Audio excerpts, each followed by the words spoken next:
Would you like an instant headache? Well then, let me introduce you to the shit show that is taxonomy.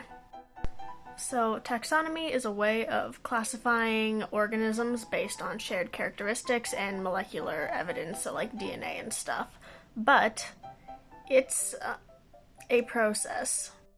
There's constant debate, and taxonomy is constantly changing, and it's some bullshit, let me tell you. To start off, birds are dinosaurs. That's a pretty common fact. But birds are also reptiles, because if birds weren't reptiles, then neither would turtles or crocodiles and their relatives be reptiles.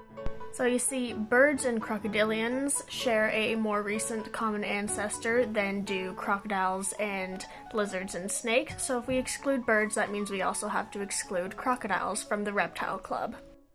So, therefore, either birds are reptiles or crocodiles are not reptiles, and neither are turtles. But, if we go back far enough, we're all fish anyway. But not exactly, because fish are a problematic category by themselves, and really, fish don't fucking exist. Because what we consider fish are all so distantly related, they're barely the same thing. We, as mammals and stuff, are more closely related to coelacanth than coelacanth are to sharks, even though coelacanth and sharks are basically both fish, but fish don't exist, so they're not really.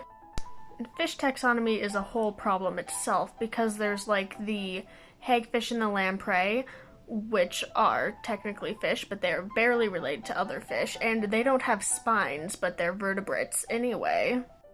And then there's the sharks and things. Then there's the what most people think of regular fish as, like, I don't know, clownfish and stuff. And then there's the coelacanth and lungfish, and they're also fish, but they're barely related to the rest of the fish, and they're more closely related to tetrapods, which is like mammals and reptiles and birds and all that. So fish taxonomy is a whole thing by itself, and that leads into other taxonomic problems. And to make things more complicated, insects have to be crustaceans, otherwise crustaceans don't exist, because there was recently discovered that crustaceans and insects share a common ancestor, so now insects are crustaceans, otherwise things like crabs and lobsters are not crustaceans. And then we get into all the bullshit of, like, elephant shrews are actually more closely related to real elephants than they are to shrews, which is a whole mess again. So if you ever feel like wasting a substantial part of your day, go just look at taxonomies and then be mad about it.